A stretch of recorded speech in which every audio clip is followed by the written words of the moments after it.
UFC Fight Night, Alexander Volkov versus Jairzinho Rozenstruik boxing MMA picks is back in action with another UFC prediction and analysis video.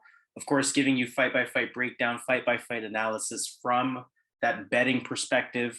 We are here to let you know which fights are worth the value, which fights you want to avoid, which underdog has the best shot at winning, and some parlay action towards the end of the video as well. If you don't know by now, he goes by Zan, I go by Harris. Make sure you subscribe to the channel here at Boxing MMA Picks. Make sure you hit the thumbs up on this video. And of course, we want to hear from you in the comments. So like I said, we are back in action. UFC is back in action. They are back at the UFC Apex for this Volkov versus Rozenstruik Fight Night card. It's going to be a busy one, 14 fights overall, 8 fights on the prelims, 6 fights on the main card. So let's get right to it. Let's start with the first fight of the prelims. We have Erin Blanchfield taking on Aldrich. For Erin Blanchfield, she beat Miranda Maverick back in December. She's on a 5-fight win streak. Wouldn't say she has the highest level of striking, but she does show some striking diversity. She uses her jab, she uses her low kick, she uses fakes and feints, she uses different angles. So she's doing all of the right things. She has some striking IQ. She closes distance pretty well, but mainly what she's looking to do is she's looking to set up her ground game. Strong body lock, strong clinch, solid takedowns, pretty well versed on the ground, good ground and pound. You know, you watch her last fight versus Miranda Maverick. You know, we joked about it at the time the fight was going on. She looked like Khabib in there. You know, when going up against a fighter in Maverick that has a good ground game on paper. So that shows her ability. You know, she completely outperformed her in that match with both the wrestling and the grappling. And, you know, on top of that, I bring that up because she's one of the youngest fighters on the roster, or at least in the division. So she's going to be someone that is improving on a fight over fight basis. And I think that has a lot to do with the fact as to why she's as big of a favorite as she is, because she's taking on Aldrich, who's on a 3-fight win streak, who's a solid fighter in this women's flyweight division. She beat Jillian Robertson just 2.5 months ago. Southpaw on the feet, decent pace. She likes to come forward, not afraid to engage, eat a shot, give a shot. She's going to throw multiple punches at a time, has a lot of toughness, you know, decent left straight down the middle as well. She is primarily a boxer in terms of her style on the feet. Not going to find many kicks coming from her. She will use some clinch work. She can land a takedown as well, despite the numbers, you know, less than 1 per fight. She has that ability to land it. She has good ground and pound to go along with it. But of course, her numbers would suggest that she's not exactly a wrestler per se. She's going to be someone that more is likely to keep it on the feet. You know, I'm looking at 2 women that have looked pretty good recently. Striker and Aldrich versus the ground artist in Erin Blanchfield. And this one's actually a lot, at least I found, a lot tougher to call than the odds would indicate. We know that Aldrich is physically strong. We know that with that boxing style that she has, she's going to naturally hold a lower base. And she has 72% takedown defense. So it will be hard to take her down, I think. At least I anticipate in this fight. Aldrich, to me, you know, also has the better striking, the more effective striking, the tougher striking. My gut really wants to go with Erin Blanchfield. Of course, she's younger. She's improving. She has a ground game advantage in this one. She can easily use that to win rounds the way that she was able to do versus Miranda Maverick. Her top control is good. I think she is a future contender. You know, she probably checks more boxes than Aldrich does in this fight when I compare the skill sets. But I do think styles make matchups. And I think this is a matchup that is better equipped for Aldrich's style. I'm looking at, again, the better boxing without facing too much of a threat on the feet. I'm looking at, you know, pretty good takedown defense from Aldrich. And I'm looking at a fighter who is physically strong in addition to that. So in addition to Aldrich effectively stuffing those takedown attempts, I see her winning the exchanges on the feet as well. Tough fight to call. Wouldn't surprise me if Blanchfield lays in praise for 3 rounds. But I like Aldrich in this one. And again, I picked the fighter before I looked at the odds. So maybe I'm missing something, but I'm starting this off with a huge underdog in Aldrich. Yeah, the odds are definitely off on this fight. There's no way Blanchfield should be that big of a favorite. Now, stylistically, yes, Aldrich is going to have that left hand. She's going to be the better striker. She has some pop. She can hurt these girls when she lands, and she's very accurate with her strikes. But Erin Blanchfield, 7 takedowns against Maverick. As this fight goes on, takedowns will be easier. Juliana Lima was able to get Aldrich down 4 times. I know that was a while back. But I think Blanchfield, I think there's something special with her. And as the fight goes on, her cardio, like that's the big thing here. She can wrestle for 3 rounds straight. And I think that's what's going to happen in this fight. The stand-up, she can hold her own there. She's definitely improving between these fights. She's really young. So definitely the stand-up, she is improving, as she showed in that Miranda Maverick fight. But again, I think eventually she's going to get this to the mat. And I don't think Aldrich is going to be able to get up. So I like Blanchfield here to get the win. All right, so let's move on to the second fight. We have Rinat Fakhretdinov versus Andreas Michailidis.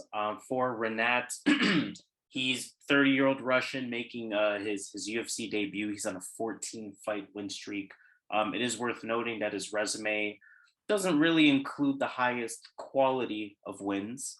If I were to pull up the record of his opponents, Eric Spicely, Alberto Uda, those are probably his biggest wins. That's not saying much per se. Again, a lot of fighters with very minimal fights and or records close to 500 in terms of wins and losses. So, you definitely want to point that out when you see a fighter that's 20-2. Some of his wins are a little stacked in his favor. But nonetheless, this is an artist who has a high finish rate. 20 wins, 11 TKOs, 7 via submission. He has big power. His hands are solid. Pretty satisfied with the striking exchanges that I've seen from him. Although he can swing big, it doesn't really overly expose himself or overly put himself in danger. He's also shown me wrestling that doesn't surprise me as a Russian. Good entries, good takedowns as well. For Andreas Michailidis, he lost to Alex Pereira in November. He's 1-2 in the UFC now, so not off to the best start. Decent overall stand-up. He's a patient striker. He's going to look to pick his shots. He's going to go after the body effectively. He has a sharp calf kick. Kind of heavy on the feet, not really the quickest laterally. Bit of a wild puncher as well. And again, he has shown some ability to land takedowns as well. So I will say again, despite the record, 18-1, 20-2, whatever exactly his record is, I'm seeing them different records on different platforms. Nonetheless, it's hard to assess the quality of fighter that Fakhretdinov is, right? But you have to make that assumption that he wins the fight based on him, in my opinion, being slightly better everywhere in this fight. Slightly better stand-up, slightly faster hands, slightly better footwork, slightly better wrestling. It's really just about what level is he truly at. I don't think Andreas Michailidis is at the highest level in terms of UFC talent. So this is a very winnable fight for Rinat, and he is going to be my pick. Yeah, that's what I'm going with. I like Rinat in this spot. He's a bit wild with his strikes, but he has shown that he has good wrestling. He can get this to the mat. He's going to be the better wrestler here. And it's his stand-up. It's a bit wild, but he lands and he does have power. So I like Rinat here. I think he gets it done here. When I look at Andreas, he's pretty average everywhere. Nothing really stands out. He's a pretty decent wrestler, decent striker. But I just think that Rinat has more tools. And I think the wrestling is going to be a big thing here. He can get the fight down to the mat when he wants. And Andreas hasn't really shown that he's the best off his back. So I like Rinat here. Utilize that grappling, get it to the mat. He may even land as they're striking, but I think he has more ways to win this fight. So that's my pick. Third fight of the prelims, Jeff Molina versus Zhalgas Zhumagulov. Jeff Molina's on a 9-fight win streak, 2-0 in the UFC.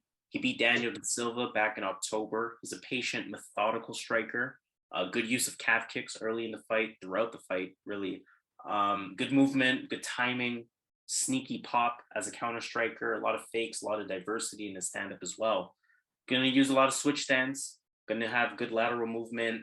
He's also shown me some ability to wrestle and grapple before his time In the UFC, of course, you're not going to see any takedown numbers there in the small sample size that he has presently to date.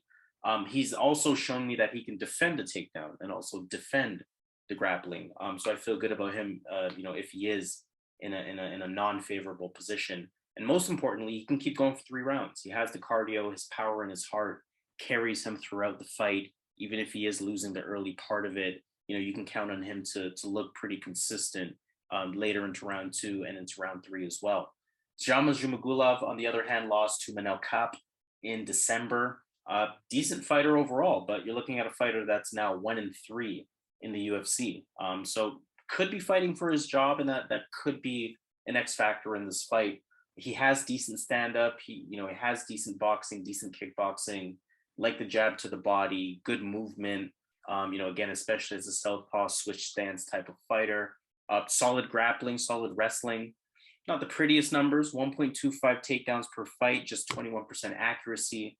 But again, it is something that he can resort to. Like I said, pretty decent everywhere as a fighter. He does fight off that back foot a lot, which is something that I noticed from him. Almost looks like he's retreating. It's kind of easy to apply pressure on him. That's something that doesn't really work in his favor, but he also has good cardio. So that's something that does work in his favor. I think this is a close fight in a lot of ways. I think this is probably one of the more entertaining fights on the card. I think both fighters are capable on the feet. I'm expecting Jeff Molina to be a little bit quicker, a little bit sharper. I also want to pay attention to Jeff Molina's calf kick because, again, if you look at Zhumagulov's last fight, Manel Kape's calf kicks had an effect on him. And that's something that Jeff Molina intentionally does. So I can potentially see that playing a role in this fight as well. I don't see this fight going to the ground. So that said, I look at this fight staying on the feet, and I'm going to go with the fighter who I trust on the feet a bit more. That fighter is Jeff Molina. Again, especially as this fight goes on, I think he will continue to or start to or increase his ability to find the spots, prove to be the better striker, and just carry it out to a victory. So Jeff Molina is going to be my pick on this one. Yeah, for me, this Zhalgas guy, I think this is a bad matchup for him. I think he doesn't really have any ways to win this fight because Molina has never been knocked out. He has an extensive amateur, or he's fought amateurs, fought professional, has never been knocked out. And I think that's the way Zhalgas is going to need to get this done because Molina makes these fights turn into firefights. And even when he's winning, these are exciting fights for the fans, but he puts himself in some pretty tight fights. He looks good in these fights. He kind of thrives in those situations. He puts his punches together, his combinations together. I think that's going to be a big thing in this fight because Zhalgas kind of moves around, throws one shot at a time, while Molina, when he gets a chance, he's going to be throwing those combinations. So I just don't see many ways for Zhalgas to win this fight here. Molina, the better striker. I don't think Zhalgas can maintain the wrestling for 3 rounds. Molina has good cardio. He's going to eventually start marching Zhalgas down as the fight goes on. And I think he can find the kill shot, but I'm going to go Jeff Molina here to get the win. 4th fight of the prelims, Johnny Munoz versus Tony Gravely. Johnny Munoz, he last competed way back in August, so almost a year for him. He beat Jamie Simons at that time via rear naked choke. To that point, 7 of his 11 professional wins are via submission. He is a BJJ black belt. He will use sort of a takedown and clinch approach. The entries are good. The timing is good. He's good on top. Looks to make positional improvements. Has some ground and pound to go along with it. In terms of his stand-up, he's patient. He can switch stance, regular jab usage. The striking is pretty diverse. Decent movement. He looks comfortable. Really just a pretty diverse fighter overall, a pretty solid fighter overall. And I can say the same thing about Tony Gravely. He had a unanimous decision win versus Simon Oliveira back in January. Kickboxer, wrestler type of style, which is one of the more effective combinations in mixed martial arts, in my opinion. Decent all-around fighter. Like I said, he's athletic. He's not bad in any one area per se. He's light on the feet, quick with his striking, good striking IQ, throws good combinations. They're pretty technical in terms of his form. Very regular usage of leg kicks, quick calf kick, good sharp hands, good wrestling, like I said. has that takedown ability, although he can be out grappled. And I think that is very important in this fight. I think this is the type of fight that's going to require checking boxes. I think Tony Gravely checks the striking box. I consider Gravely to check the wrestling box as well, as a slightly better wrestler, whereas Munoz checks the grappling box. Normally in that situation, I almost always choose the fighter that has the better striking with the better wrestling, because it's usually how it ends up being. And then the opponent has the better grappling. But here's the thing. When I look at Tony Gravely, 7 losses, 5 of those 7 losses are via submission. So that tells me that he leaves himself exposed. I've seen it in his fights as well. Fights that I've bet for him, fights that he's ended up in the win column, he has put himself in danger. Although Gravely checks the wrestling box, I do think Munoz is the better overall fighter on the ground. Again, I've mentioned before that I've seen Gravely be out grappled. I've seen him put himself in threatening positions. And I think that's where I have concerns if I'm thinking about betting on Tony Gravely, even though I think he might be the better overall fighter. So interesting. The odds are close because this is going to be a close fight. I'm actually curious what Johnny Munoz via submission would be, because that's what I actually think will happen in this fight. Close one. Again, would not surprise me if Tony Gravely won. I think he is the favorite for a reason, but my gut is telling me he's going to expose himself. Johnny Munoz is either going to make that happen or capitalize on that and potentially look for a submission finish. So I'm going Johnny Munoz on this one. Okay, definitely. I hear what you're saying here. He is susceptible to the submission, so they can catch him. But also the guys that are submitting him are good fighters, right? There we got Ricky Banderas in Bellator at the time. So obviously that was back in 2016. He got submitted by Pat Sabatini. He got submitted by Manny Bermudez, and he got submitted by Patricky Mix, and that's another. He's actually a really good submission fighter in Bellator right now. So he's getting submitted by really good guys. Brett Johns. Johnny Munoz, can he do the same? I think he definitely has the ability to. But Gravely has shown in his last fight, he was in some tough spots. As you mentioned, he gets caught in these positions. He's shown that he can escape these positions. And he hasn't. The last submission was against Brett Johns. I don't think Munoz can do it. The only concern I have for Gravely is Munoz is a big guy, man. He's like 5'9", 5'10". He's going to be the big guy in the ring. So he's going to be able to latch on chokes. He's going to have he's going to be able to use his leverage in a lot of the grappling exchanges. If he's on the mat, he's going to have longer legs to hold the body locked. He's going to have longer limbs, and that's going to help him with the grappling. But I'm going to go with Tony, man. I'm going to go Tony. I think I think the wrestling, he has a big advantage there. He can dictate the fight. And he's definitely shown that he's pretty good on the feet. He's a pretty good boxer.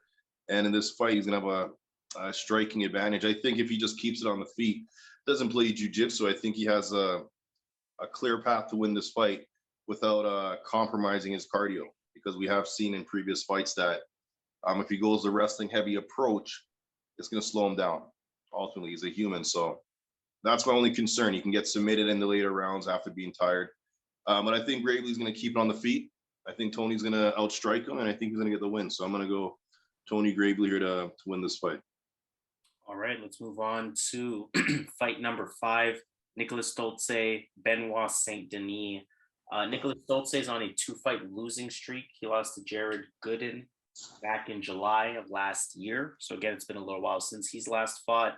Introduced as a kickboxer with Brazilian Jiu-Jitsu, sharp calf kicks on the feet, good movement, especially, laterally early in the fight. A bit of a switch stance style out of him. Good kickboxer overall. Showed me some takedown defense, especially if you go back to that fight versus Ramazan Amiv. And he's also shown me that he can land a takedown of his own. The numbers will somewhat support that at 1 takedown per fight. For Benoit Saint-Denis, last fought in October. He lost to Elizu Zaleski. That was his first professional loss. So, of course, you see his record there, 8-1. Tough fight for him. Got beat up pretty bad. Right away, you'll notice, in terms of his record, 7 of his 8 wins are via submission. That should kind of tell you what direction he wants to go in. He's a southpaw. He likes the calf kick. He has a kick-heavy game in general. He's an aggressive striker, puts a lot into it. Going to use striking game to set up that ground game. Good takedown entries. I've seen good ground and pound from him in the past, good top control. Definitely got to respect the grappling. Again, I mentioned his finish rate in terms of submissions. And I mean, again, I talked about that last fight versus Zaleski. He was hurt badly in that fight. That's a fight that maybe should have ended a couple of times. But he showed a lot of heart in that fight. He showed the ability to at least continue for better or for worse in terms of his longevity of his career. Very close fight here. Stolze, to me, should be the sharper, cleaner striker. Saint-Denis, to me, should have the better ground game. Really hard to assess who has more of an advantage here. I think they have sort of a similar skill set. I think the difference in this fight will be sort of that X factor part of it. Sometimes that X factor means something, sometimes it doesn't mean something. But the fact that Niklas Stolze has lost 2 in a row, potentially fighting to save his job, versus a fighter who he has a somewhat similar style to, I can sort of see him pulling it out. When he comes forward and he's active on the feet, he can be really sharp. He can have that solid striking advantage over Saint-Denis on the feet. I don't think Saint-Denis will be able to sort of play that lay and pray type of style for several rounds here. I don't think it's really baked into his style. In fact, I think a lot of this fight could occur on the feet. And again, Stolze has a ground game of his own. So despite how good Saint-Denis may be on the ground, I don't think Niklas Stolze will leave himself too open for takedowns or for submissions, etc. So again, ultimately, just due to the losing streak being the X factor, due to the sharper striking, I'm going with Niklas Stolze on this one. I'm not going to recommend betting on this one at all. I can't feel confident in either fighter, but sort of going with my gut here and picking Niklas Stolze. Yeah, this is a tough fight because, like you indicated, Benoit Saint-Denis is going to have that wrestling advantage. He has good grappling. Yeah, he has good submissions. He has a really good arm triangle. He got in his last 2 wins. Stolze has shown me that he can play off his back as well. Like, he has good submissions. He has good jiu-jitsu. I don't think he's gonna be able to stop the takedowns in this fight. So that's gonna be an issue. He's gonna have to keep this on the feet and utilize his stand-up, utilize those kicks, those low kicks, low calf kicks. He has really good calf kicks. He's good at targeting the same region over and over. My issue with his striking is a bit, he kind of waits a lot, and I'm not sure if he's waiting the counter. And his boxing looks, like, in my opinion, I don't know if it was the footage I seen, his boxing looks really weak in my opinion. And I think in this fight, I think Benoit is going to win this fight. I think what's going to happen is he's going to utilize his wrestling. He's going to get this to the mat. I think he's going to find an arm triangle or something there. Because what I see is, I like Saint-Denis's cardio. This guy has good cardio. This guy has heart. And if you look at who they who they beat, not who they fought, who they've actually beaten, it's arguable Benoit Saint-Denis probably beat the better guys than Niklas Stolze. I go down on his wins here. He has a win against a 15-4, a 13-4, a 7-1. And if you do a quick look at Niklas Stolze, you'll see that kind of questionable, right? Like, this guy, like, who he's actually beaten. He beat okay, that's a good. But look at Christian Draxler. Click on that guy, Christian Draxler. Okay, that was a good win. But go look at the guys he fought. 0-1, 4-7. Like, this record is padded, like 3. So, like, I'm just, because when I was watching Stolze's fights, I was not only watching his fights, I was watching how good the guys were, and I had to ask myself, like, who are these guys? And the fights he's won. So again, he looks pretty decent. He's a German fighter.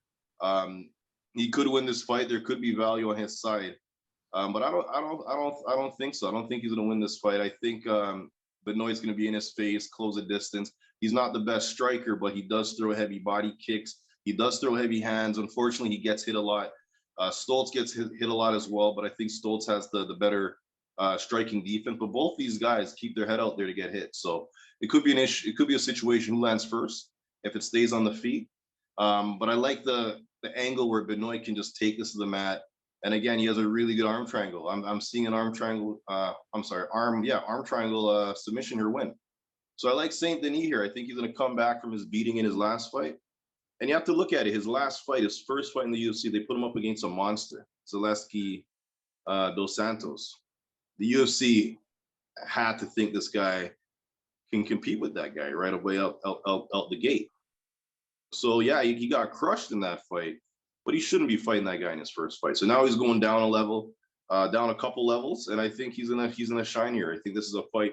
I think the UFC wants him to win. He's from France. I think they want to build some fighters in that region with Gon and all those other guys. So I think he's gonna get this done here. I think this is a match made for him. All right, good additional analysis on that one. Let's look at fight number 6 of the prelims. We have, 1 second, let's take a look here.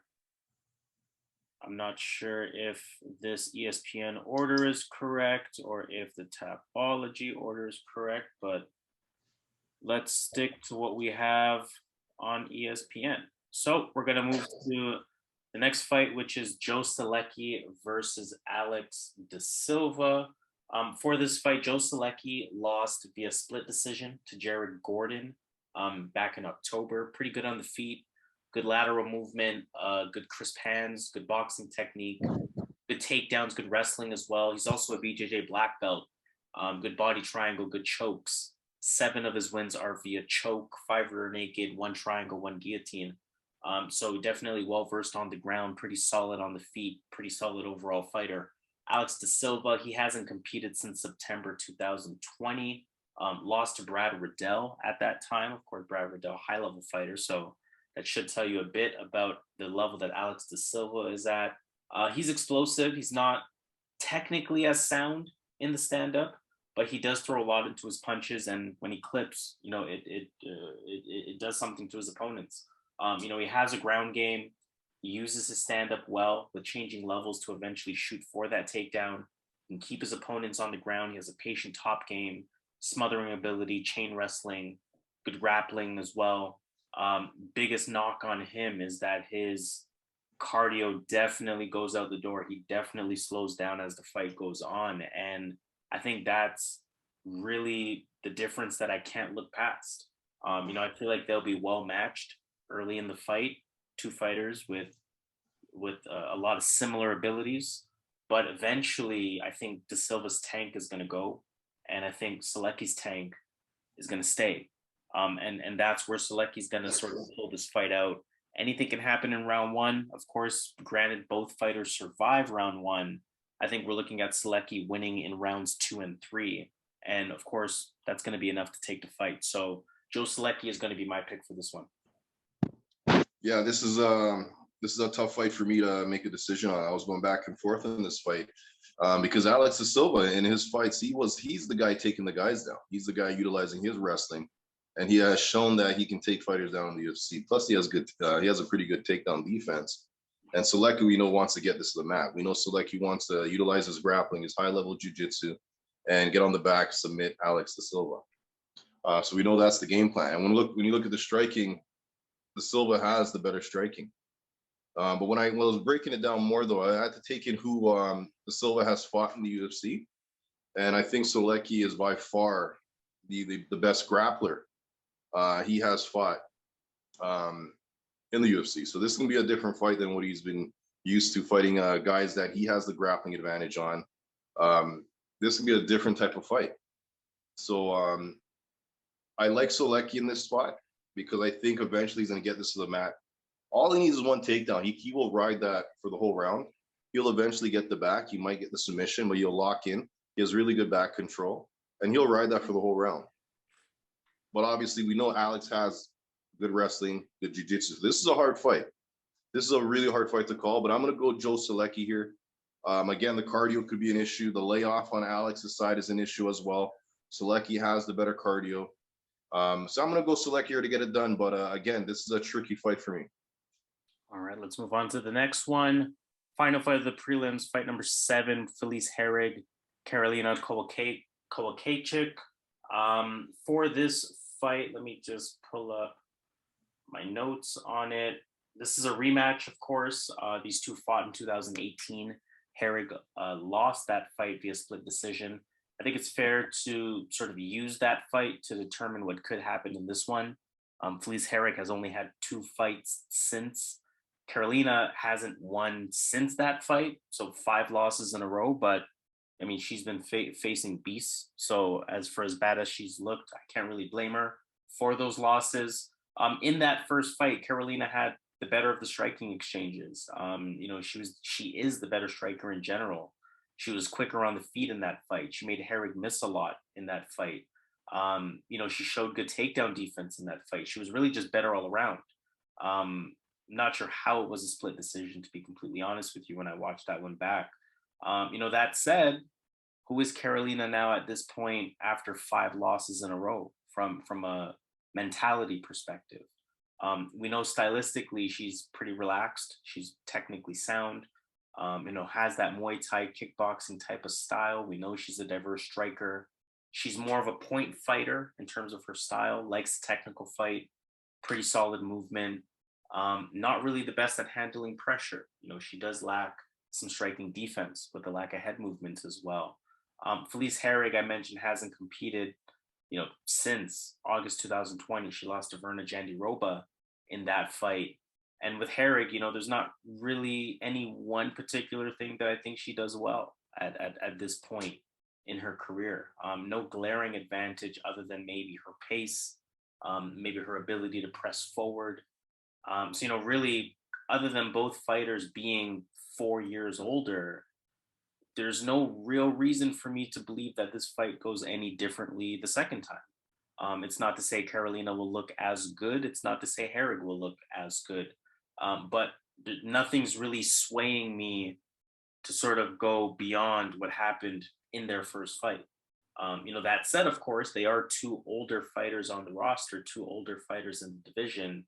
So you can't confidently pick either side. And obviously, I'm going to say completely stay away from betting on this one. But when I look at that first fight and when I look at what has happened since, there's nothing that will make me believe this fight should go much differently than their first fight. So almost by default, I got to go with Karolina Kowalkiewicz. Yeah, I'll be honest, man. This is a tough fight because to me, these girls are not good, right? So this is an awful fight they're putting on. This should be much lower on the card, but this is a terrible, terrible fight. I'm not sure why they're putting this fight together. Thought Karolina retired her last fight when she lost.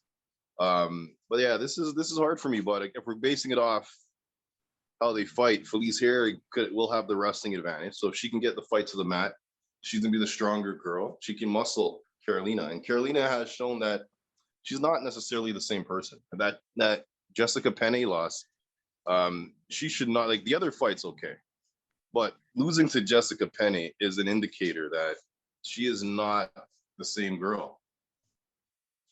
Which was that her last fight? Yep. Yeah, that fight tells you that, yeah, she's not the same person. Like, something's wrong. Like you said, the mental thing, right? So, but oh man, like, honestly, don't bet this fight. But I'm gonna have to go with Karolina here, because if they do stay standing, she has a higher activity. Felice may think that she's the better striker because she might land better shots, so she might want to keep it in the stand-up area. And if Karolina can shrug off a couple takedowns, Felice is getting older now. She's 37 or 38. So she's a much older fighter. She had that long layoff. I'm gonna go Karolina. She's been more active. She's won the first fight. I know it may not. A lot of times it doesn't matter. But that's all I can say here, man. This is a terrible fight. I wouldn't put any bet on this one. But Karolina's my pick. All right, let's move on to the main card. Alonzo Menifield, Askar Mozharov. For this fight, Alonzo Menifield. Just 1 second here. Alonzo Menifield, he had a UD loss to William Knight. That was back in December. Decent overall movement, good level changes, some in and out movement, likes that overhand hook, has that power to him, of course. Expect him to fight from the center, likes those 2-punch combinations, strong clinch, good wrestling, has strength, has physique, a lot to like on paper with Menifield, but the biggest concern is his cardio tank. Once that goes out the window, he's a completely different fighter. Another concern is that he doesn't really have an active striking rate, doesn't use his jab enough, doesn't strike for points. He's going for the kill at all times. And especially lately, it's not really happening for him. For Mozharov, he's making his UFC debut. His last fight was actually a bare knuckle boxing match in April of last year. He won that. He looks sharp on the feet, good striking speed, puts his combinations together pretty well, picks his shots pretty well, very explosive, sharp, effective calf kick, has a lot of nasty finishes to his name. I don't want to overvalue the hype around Mozharov, but I really like what I see against an Alonzo Menifield type of fighter. You know, Alonzo Menifield was having problems with William Knight's stand-up and his kicks at times. And I think Mozharov is above William Knight in the striking department, and I think he can actually get a finish against Alonzo Menifield. That said, it is his UFC debut. That always calls for caution. But honestly, yeah, I'm not sold on Alonzo Menifield. I don't think you can rely on him to go and get a win versus a newcomer. So I'm going with the newcomer on this, another underdog, Askar Mozharov. Yeah, this is a crazy fight. This is a nice fight now. We got a really good fight. I'm looking forward to this one.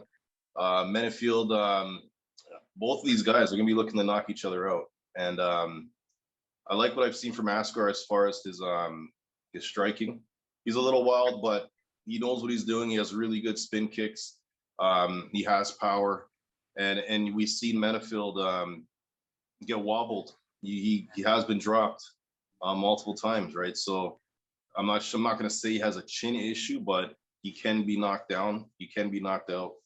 And I like Askar in this spot. I think they both likely have cardio issues. They both likely are going to gas as the fight goes on. But I think someone's getting knocked out here. And so I'm going to go with the guy that I think is a bit more dangerous on the striking. And I think Askar, I think he can get this done here. Moving on to the second fight of the main card, we have Odi Osbourne versus Zaruk Adashev. For Osbourne, unanimous decision win over CJ Vergara back in November. Long reach, quick, explosive fighter. We see he's going to have an 8-inch reach advantage in this one. Good boxing, good kickboxing. I like his accuracy. Doesn't really wind up on his punches. He stays patient. Good combinations, 2 to 3 punches at a time. Pretty well versed. Also has a wrestling background. Wrestled in college for a year. I wouldn't say it's the strongest part of his MMA game, though. Not something I've seen him resort to with any level of confidence. And it looks like Osbourne slows down as this fight goes on. You know, he's not as fast. He's not as sharp. That's something that you really want to pay attention to in this fight going up against Zaruk Adashev, who finally got his first UFC win versus Ryan Benoit. That was in July of last year. Switch stance fighter, high-level kickboxer, good kicks, quick on the feet, good counter puncher. What I like about his counter striking is that he returns with a combination of strikes rather than just with one big shot. Good striking speed, good striking IQ. Expect him to fight from the outside, stick and move type of style. And when I look at his last fight versus Benoit, there were some changes that, sort of made me say to myself that I'm satisfied with what he offers in terms of ground game, at least when going up against someone who isn't a ground specialist. And again, despite Osbourne's background, I don't consider him to be a ground specialist. So this is a good fight. Both fighters, I think, have holes in their game that the other can capitalize on. That's causing me to go a little back and forth on this fight based on the odds. I think that kind of tells you, what is worth it and what is not, at least in terms of my opinion. For Adashev, doesn't really display the highest level of striking activity. Doesn't get his own offense going. He doesn't really control rounds. He really relies on playing that counterpuncher role. Adashev also, he always fights from the outside. Along with that lack of activity, just doesn't really look good in the eyes of the judges. Osbourne, on the other hand, he leaves his hand down. He relies on his athleticism, but I'm sure a well-versed striker will be able to capitalize on that. Again, Osbourne also slows down as the fight goes on. Ultimately, when I factor in the weakness of each fighter, I'm gonna have to side with Zaruk Adashev. He's the kickboxer here, and Odi Osbourne is going to make it a kickboxing fight. I think Adashev's counterpunch can be very effective in this fight. And again, what concerns me with Osbourne is that his cardio won't keep up. I think that's going to make him lose a critical round 3 because I'm seeing rounds 1 and 2 as going either way. I think we're potentially looking at a split decision type of fight. But I think if all goes well, that split decision should be in favor of Zaruk Adashev. So Adashev is going to be my pick. Yeah, I hear you, man. Because like Zaruk Adashev has high level kickboxing. Just for some reason, he just looks small to me.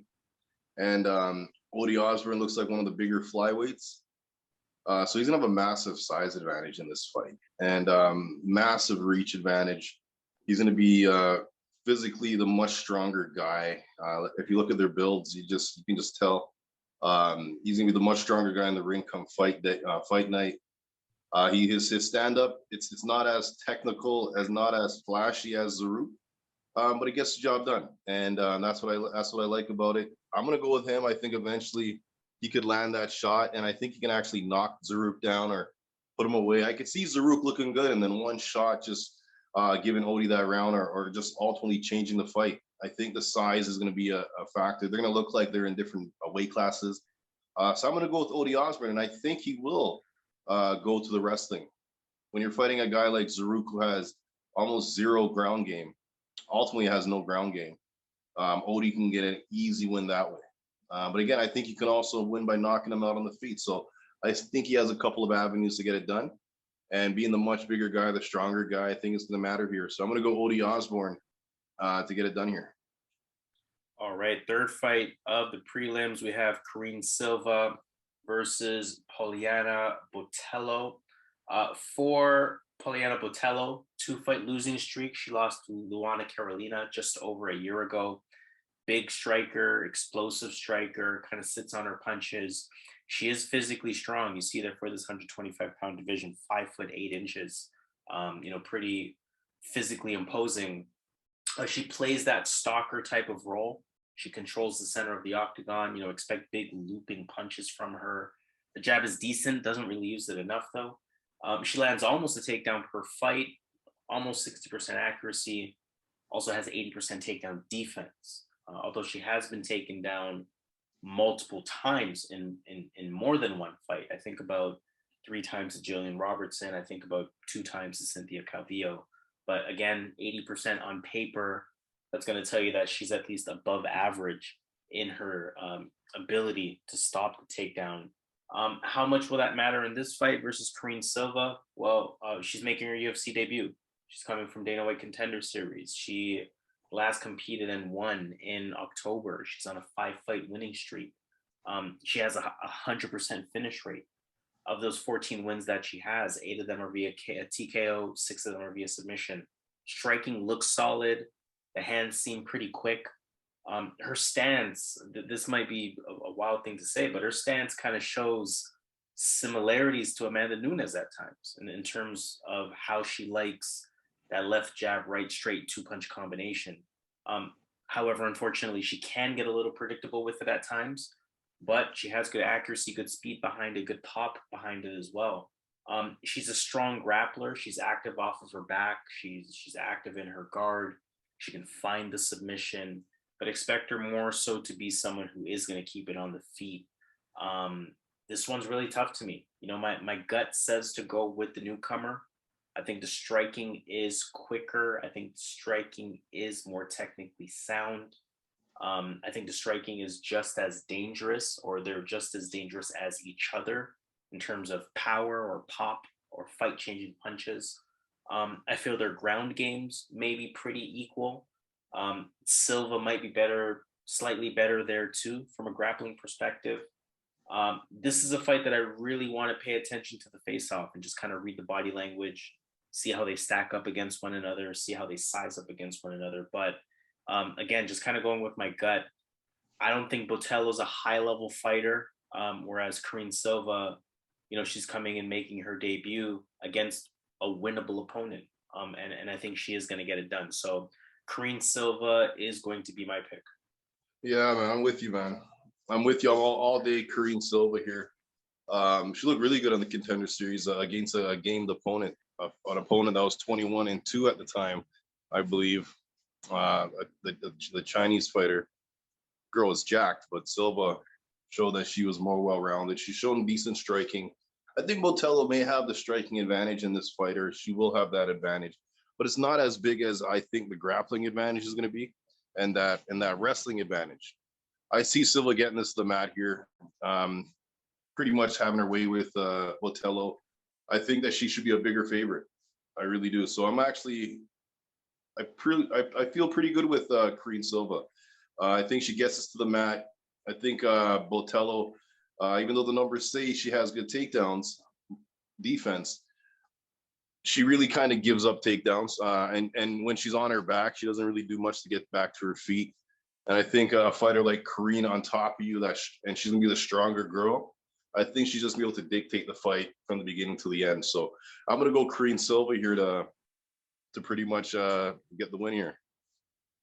All right, let's move on to Mike Trizano versus Lucas Almeida. For Mike Trizano, 1 second. Pulling up the notes here. Mike Trizano, UD loss to Hakeem Dawodu. That was back in February. Kickboxer, primarily hands though, I would say. Definitely has a sharp calf kick as well. Decent long jab, decent counter puncher, decent striking IQ. Good movement, gets out of the way of his opponent's punches. He can kind of play that stalker role as well, right? Stalks his opponents down, keeps them on the back foot. The offense maybe isn't as active as I would like it to be in those situations, but from a ring control perspective, he does have the ability to do that. Lucas Almeida is a UFC newcomer, on the other hand. He competed in October. He won in that fight. He was also on Dana White Contender Series back in September. He actually lost via decision in that fight. Striking looks decent, looks like he has some punching power. He swings heavy early in the fight. He has 100% finish rate. 8 of those 13 wins via KO, TKO, 5 of those 13 wins via submission. He wants to be that fighter that's putting the pressure on, throw multiple punches at a time, strike first, rather than playing that counter puncher role. Again, just put that pressure on and sort of give you pace and see if you can handle it. Despite how solid Almeida looks, he lost his Dana White Contender Series fight, right? And that was via decision. So it wasn't like a quick knockout or a quick submission or something like that. That tells me that something is missing. He does sometimes swing too big. That's going to allow for counter punching opportunities against him. His striking speed definitely slows down as the fight goes on. I do have questions about his cardio. He starts to back up once he is tired. He stops attacking first once he's tired. And I've seen his cardio go in multiple fights. These are all reasons for me to side with Mike Trizano on this. I think he's going to be more consistent. I think he's more reliable at this level. And I think he's going to get the job done and of course, look to come back from a UD loss versus Hakeem Dawodu, where he was game. He was game for that fight. He just lost to the better man that night. So I think he's going to look to get it back, and I think he will against Lucas Almeida. Yeah, I'm with you on this one here. Trizano has to worry about that first round. Lucas comes out swinging. He's very loose with his striking, knees, high kicks, elbows. Like this guy, he throws everything, and he definitely could win this fight.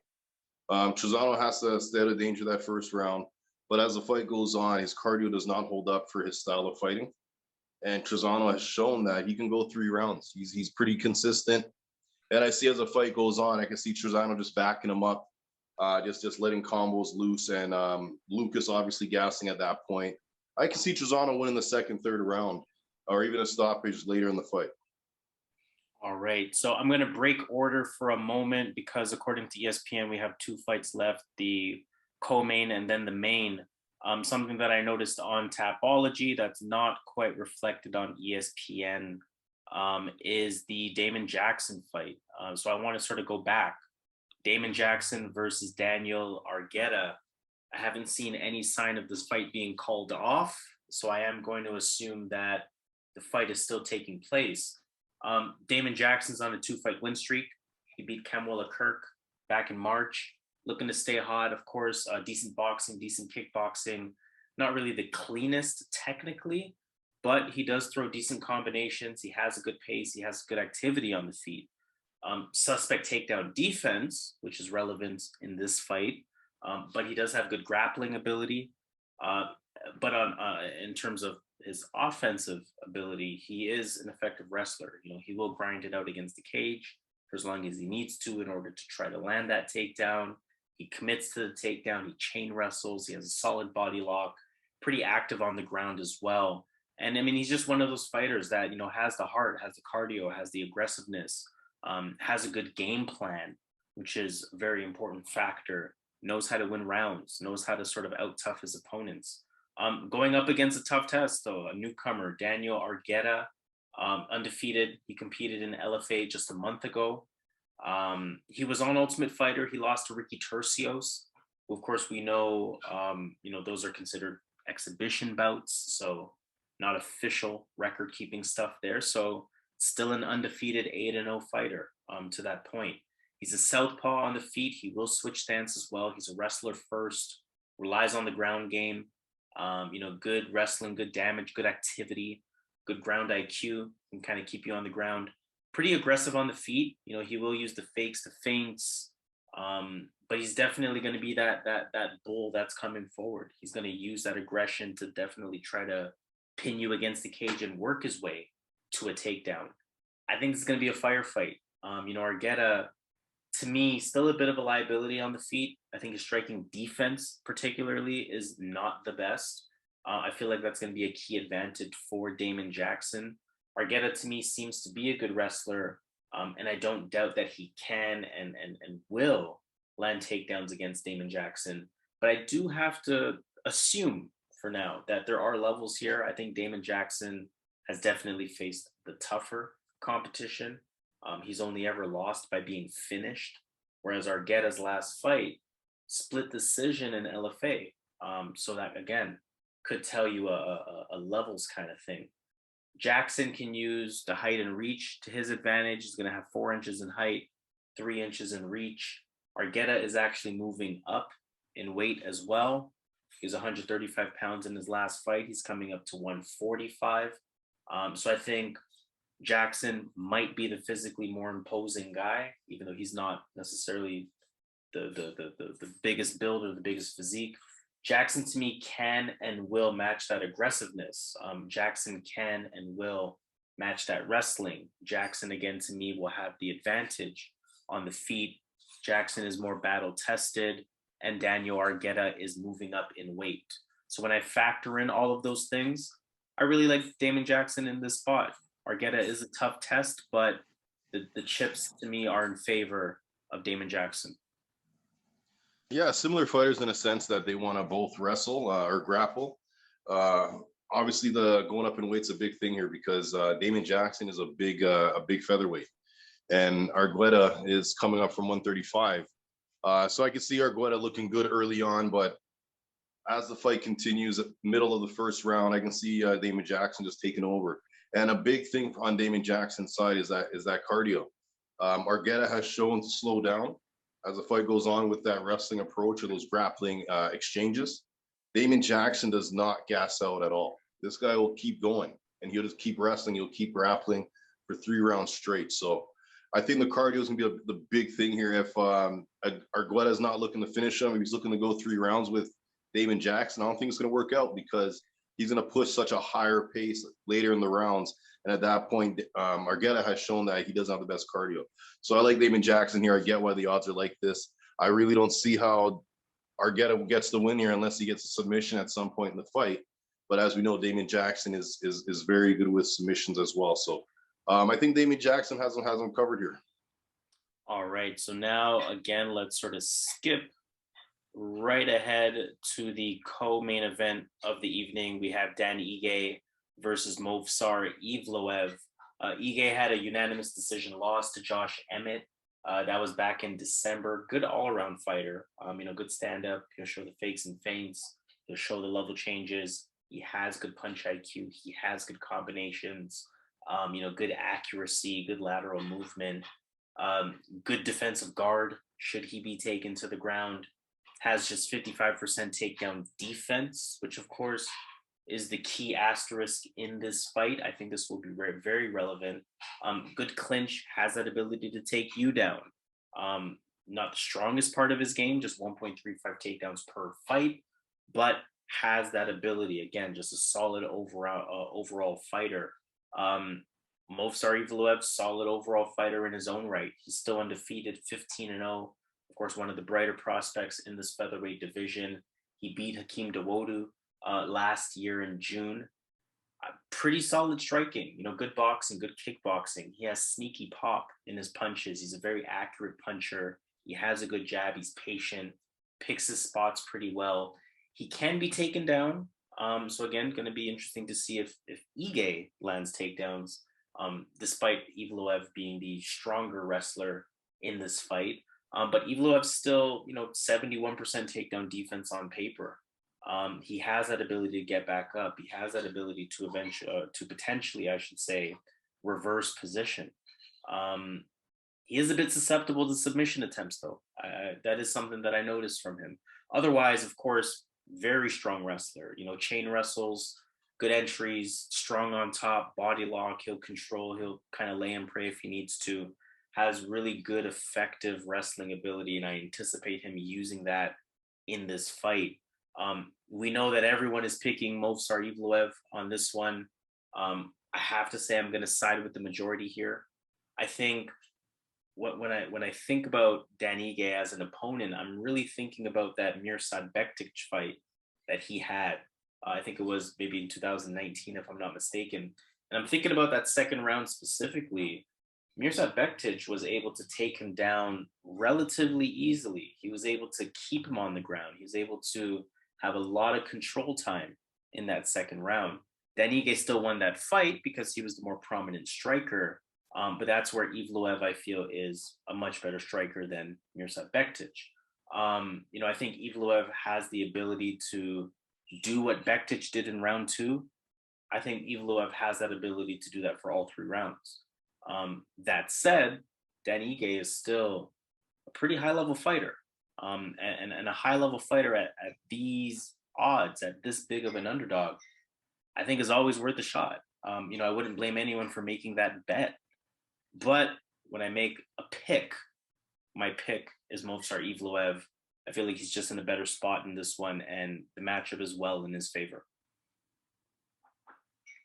Yeah, when I look at that Ige fight versus the Korean Zombie, the Korean Zombie came out looking like GSP. This guy was taking him down whenever he wanted to. And if he can do that, you can imagine what Movsar Evloev is going to do to this guy with the grappling. So I like Evloev in this spot. I think if Ige was a threat to him, I think Evloev would have avoided this fight like he did against Ilia Topuria, because they were supposed to fight. And I'm not sure what happened, but I'm not sure what happened, but it could be a case where Evloev is running from him, but he happily signed this fight versus Dan Ige. So, but again, I like him in this spot versus Ige. The wrestling advantage, his striking is always improving. It's not like Ige has good striking, very effective striking, can strike with anyone, but it's not like Ige is like Max Holloway or Volkanovski with that striking. So Evloev's going to have his spots in the striking as well. He's gonna play with the striking and use that to get the takedowns. He's good at mixing the two, and I don't see Ige stopping the takedowns here. I can see Evloev getting the first 2 rounds easily. The 3rd round might be harder, but I can see Movsar coming out strong, banking the first 2, maybe the last round, but I see a win on Evloev's side. All right, so let's move on then to our main event of the evening. We have Alexander Volkov taking on Jairzinho Rozenstruik. Alexander Volkov lost to Tom Aspinall back in March. He can come forward. He can put that pressure on you. He has a good jab, good combinations, straight punch combinations, jab, cross jab, 4 to 6 punches at once at times. He's going to be a long striker. only 2 inches in reach, which is a bit surprising, but 5 inches in height. So he'll definitely use those advantages to his favor. Of course, that's an advantage that he typically has over his opponents. The kicks are an active part of his game. He has an effective calf kick. And I mean, he is willing to engage once he does close distance. So it's going to be interesting to see what happens in those exchanges going up against Jairzinho Rozenstruik, who has almost sort of an underrated touch of death type of power where, he hurts guys with jabs. He hurts guys with short hooks. He hurts guys with short straights. He doesn't really need to wind up to hurt you. So that's going to be interesting to see once the distance is closed, especially in a heavyweight matchup. Either guy can catch each other. Jairzinho hasn't really competed since he lost to Curtis Blades in September. In the stand-up, he's patient. He's a point fighter. He likes to keep the fight on the feet. Overall, good takedown defense as well. Not really the most active striker. You're looking at his significant numbers there, below 3 per minute, of course, which is not a good number. Pretty good technical striker, though. He has fast hands. He has quick strikes. He has quick counters as well. Tough fight for me to call. Something that I don't like about Alexander Volkov is that his style is borderline passive. It's very lax at times. But I can say the same thing about Jairzinho. I really question Volkov's cardio. He's slowing down, especially in his last few fights. I don't like the way he looks when he's tired. He doesn't really throw offense. He doesn't really come forward. The speed goes out the window. But again, I can say similar things about Jairzinho Rozenstruik as well. So essentially, this fight to me is two fighters where, despite how much I like about them, there's a lot of things that I don't like when I think about betting on either of them. I think the winner of this fight really is going to be whichever one decides to press the action and come forward. We know this is a 5-round fight. I don't know who it favors. I don't know who it hurts. In a lot of ways, I don't know. I have to sort of go with my gut on this one. And I think that's the best I can offer. And I think with that caution, I would say don't bet on this. But my gut is going to side with Alexander Volkov. This is ultimately going to be a kickboxing match. And I think the reach advantage, I think the height advantage, I think the kicks are going to be things that work in Alexander Volkov's favor.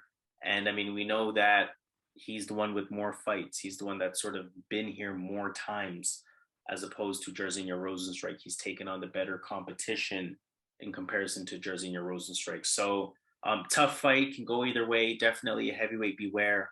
But again, just going to have to make a gut pick. And my gut is saying Alexander Volkov. Yeah, my gut was telling me Jairzinho is going to connect at some point in the fight. So I was going back and forth on this one. Jairzinho has that power, and Volkov, as good as he is, he kind of backs up because he's so tall, so he's able to kind of avoid punches by just backing up and sticking his head up high. And Rozenstruik is explosive enough that I can see him timing that. And again, like you said, he doesn't need to swing much. He can get that knockout punch with a jab, right? So I'm concerned because Rozenstruik has serious power. This is a heavyweight fight. You got to think at some point he's going to connect. And how is Volkov going to handle that power?